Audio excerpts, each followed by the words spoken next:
ప్రాణ త్యాగం చేసి ఈ దేశాన్ని కాపాడిండు. అంత గొప్ప వ్యక్తి విగ్రహాన్ని ఈరోజు సచివాలయం ముందల ట్యాంక్ బండ్ మీద పెడితే రాజీవ్ గాంధీ విగ్రహం ఎందుకు పెడతారని అడుగుతారా? ఎంత బలుపు మాటలు కార్యకర్తలారా, ఒకసారి ఆలోచన చేయండి. అధికారం పోయినా మదము దిగలేదు.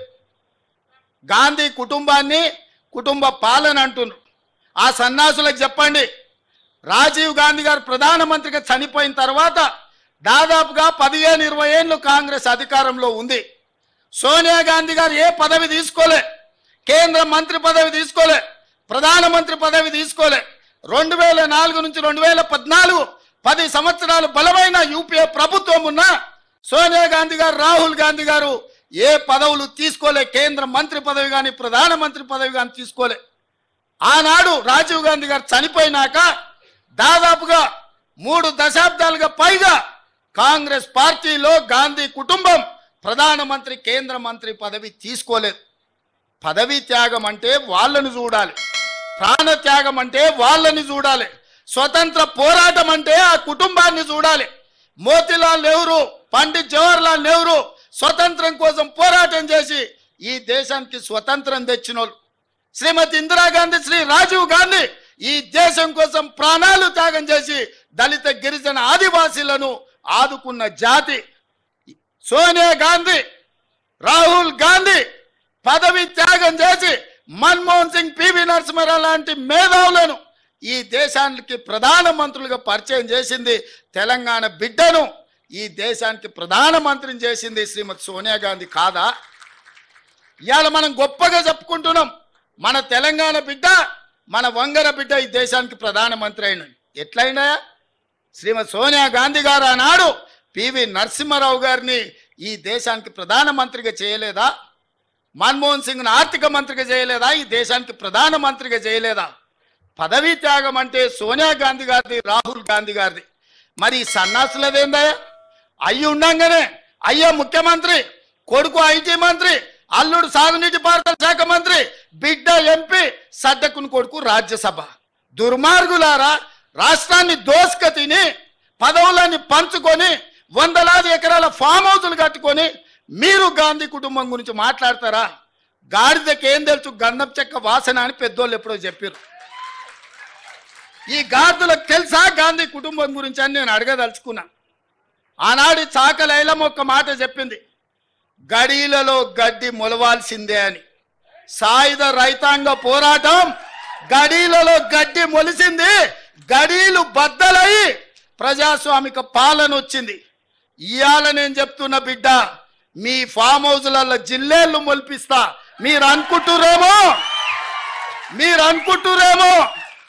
మీరు అడ్డగోలుగా మాట్లాడితే కాంగ్రెస్ పార్టీ కార్యకర్తలు రేవంత్ రెడ్డి చూసుకుంటూ ఊరుకుంటాడేమని ఇవాళ చెప్తున్న రాజీవ్ గాంధీ సాక్షిగా సచివాలయం ముందల బిడ్డ, మీ ఫామ్ హౌస్లలో జిల్లేళ్ళు మొలవాలి. ఫామ్ హౌస్లలో మీరు జీవిస్తున్నాం, మా ఫామ్ హౌస్లు మమ్మల్ని కాపాడుతాయేమని మీ ఫామ్ హౌస్లలో జిల్లేళ్ళు మొలిపించే వరకు కాంగ్రెస్ పార్టీ కార్యకర్తలు ఎవరు విశ్రమించబోరనే సంగతి నేను చెప్పదలుచుకున్నా. అందుకే మిత్రులారా, ఈడ తెలంగాణ తల్లి విగ్రహం పెట్టాలనుకున్నాడంట. నేను అడుగుతున్న దిక్కుమాలినోని, తెలంగాణ తల్లి విగ్రహం పెట్టడానికి 10 ఏళ్ళు పడతాదే? 1000 ఎకరాలలో ఫామ్ హౌస్ కట్టుకున్నావు నువ్వు, 100 ఎకరాలలో వాడు జన్వాడల ఫామ్ హౌస్ కట్టుకున్నాడు, 10 ఎకరాలలో శత్రు దుర్భేదమైన ప్రగతి భవన్ పేరు మీద గడిని నిర్మించుకున్నావు. వాస్తు సక్కయలేదని నీ కొడుకు సంకనాకనికి పోతున్నాను సచివాలయం కట్టుకున్నావు. 1,00,000 కోట్లు దిగమింగిన కాళేశ్వరం కట్టినవు. ఇవాళ తెలంగాణ తల్లి పెట్టడానికి 10 ఏళ్ళు సరిపోలేదా? 10 సంవత్సరాలైనా తెలంగాణ తల్లిని పెట్టలేదు. నేను ఇక్కడ రాజీవ్ గాంధీ గారి విగ్రహం అనగానే అయ్యో అయ్యో అని గుండెలు బాదుకొని అక్కడ తెలంగాణ తల్లి విగ్రహం పెట్టాలనుకున్నాడంట. 10 ఏళ్ళు ఏ గాడిద పండ్లు తోవినామని నేను అడుగుతున్నా. ఇక్కడ తెలంగాణ తల్లి విగ్రహం మేము పెట్టొద్దన్నమా? ఆ సన్నాసి సొంత విగ్రహం పెట్టుకుందామని ఇది రిజర్వ్ చేసి పెట్టుకున్నాడు. ఆ సన్నాసికి ఆ పక్కన బుద్ధుడు, ఈ పక్కన బుద్ధిలో నన్ను పెట్టుకోవాలని వాళ్ళ ఆలోచన. అట్లాంటి సన్నాసుల కోసం అమరవీరుల స్తూపం ఒక పక్కన, గౌతమ బుద్ధుడు ఇంకొక పక్కన, పివి నరసింహారావు గారు ఆ పక్కన, ఆ పక్కనే శ్రీమతి ఇందిరాగాంధీ గారు రాష్ట్రానికి పరిపాలన అందించే గుండెకాయ లాంటి ఇక్కడ దేశం కోసం ప్రాణాలు అర్పించిన రాజీవ్ గాంధీ గారి విగ్రహం సముచితం కాదా? మీరు ఒక్కసారి ఆలోచన చేయండి మిత్రులారా. ఢిల్లీ మెప్పు కోసం ఇన్ని రోజులు బూతులు తిట్టిండు కదా, సోనియా గాంధీ గారిని బలిదేవత అని, రాహుల్ గాంధీ గారిని ముద్దపప్పు అని, నానా బూతులు ఏవైతే గతంలో తిట్టినావో వాటిని కవర్ చేసుకోవడానికి ఈరోజు చాలా కష్టపడి వాళ్ళ ప్రాపకం కోసం నేను చెప్తున్నాడు. ఏం చెప్తున్నాడు? రాజీవ్ గాంధీ గారు కంప్యూటర్ కనిపెట్టిండట. ఇక నీకు ఎంత తెలివి ఉందో దీన్ని బట్ట చెప్పొచ్చు. అయ్యా రేవంత్ రెడ్డి గారు, నీకు తెలియదు, దరిద్రం ఏంటంటే నీకు తెలియదన్న విషయం కూడా తెలియదు. నీకు ఎవడు చెప్తే ఇనవు. కంప్యూటర్ కనిపెట్టింది రాజీవ్ గాంధీ, రాహుల్ గాంధీ కాదు నాయన, చార్లెస్ బ్యాబేజ్ అన్నట్టు ఆయన. పాపం ఆయన కనిపెట్టిండు, ఆయన బాధపడుతున్నాడు, ఎక్కడున్నాడు కానీ ఆయన ఆత్మ అది బాధపడతా ఉన్నది. రాజీవ్ గాంధీ గారు భారతదేశానికి కంప్యూటర్ పరిచయం చేసినట్టాడు. రాజీవ్ గాంధీ గారు కంప్యూటర్ పరిచయం చేయలేదు భారతదేశానికి. 1955లోనే టాటా గ్రూప్ వాళ్ళు బొంబాయిలో మొట్టమొదటి కంప్యూటర్ను వాళ్ళు తీసుకొచ్చినారు. ఇది నీకు తెలియదు. ఆ రోజు రాజీవ్ గాంధీ గారికి 10 ఏళ్ళలో 12 ఏళ్ళలో. ఇది నీ తెలివి, ఇది నీకున్న పరిజ్ఞానం.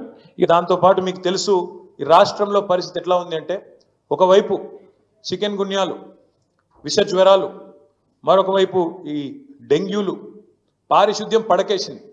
పట్టణ ప్రగతి లేదు, పల్లె ప్రగతి లేదు, కనీసం పల్లెల్లో పిచికారి కొట్టించే పరిస్థితి లేదు నీ ప్రభుత్వానికి. స్కూళ్ళలోనేమో చాక్ పీసులకు పైసలు లేవు, పల్లెల్లోనేమో పిచికారి కొట్టించేందుకు పైసలు లేవు, సర్పంచుల బిల్లులు ఇవ్వవు, ఆఖరికి పోలీసుల బండ్లల్లో మరి మమ్మల్ని అరెస్ట్ చేసి వాళ్ళని కొట్టబోయేటోళ్ళకి వాళ్ళకు కూడా మరి కనీసం వాళ్ళ బండ్లలో డీజిల్ పోసే ముఖం లేదు. దాంతోపాటు హోంగార్డులకు కూడా జీతాలు ఇచ్చే పరిస్థితి లేదు. చెప్తూ పోతే ఒకటి రెండు కాదు, రాష్ట్రంలో ఒకవైపు హెల్త్ ఎమర్జెన్సీ పెట్టే పరిస్థితి ఉన్నది. అంత దారుణమైన పరిస్థితులు వాళ్ళ పిల్లలు ఎక్కడ చూసినా ప్రతి ఇంట్లో జ్వరాలతో అతలాకుతలం అవుతున్నారు. ఇవన్నీ ఒకవైపు ఉంటే పాలనను పక్కన పెట్టి కేవలం కేసీఆర్ను బీఆర్ఎస్ పార్టీని తెల్లారి లేస్తే తిట్టడమే ఒక పనిగా పెట్టుకొని ఒక పనికిమాలిన పాలన నడుపుతున్న రేవంత్ రెడ్డి గారికి ఇవాళ ప్రజాపాలనా దినోత్సవం జరుపుతా ఉన్నాడు. అందుకే ఇవన్నీ చెప్తా ఉన్నాడు. ఈ సెప్టెంబర్ 17ను ప్రజాపాలనా దినోత్సవం అంటున్నాడు.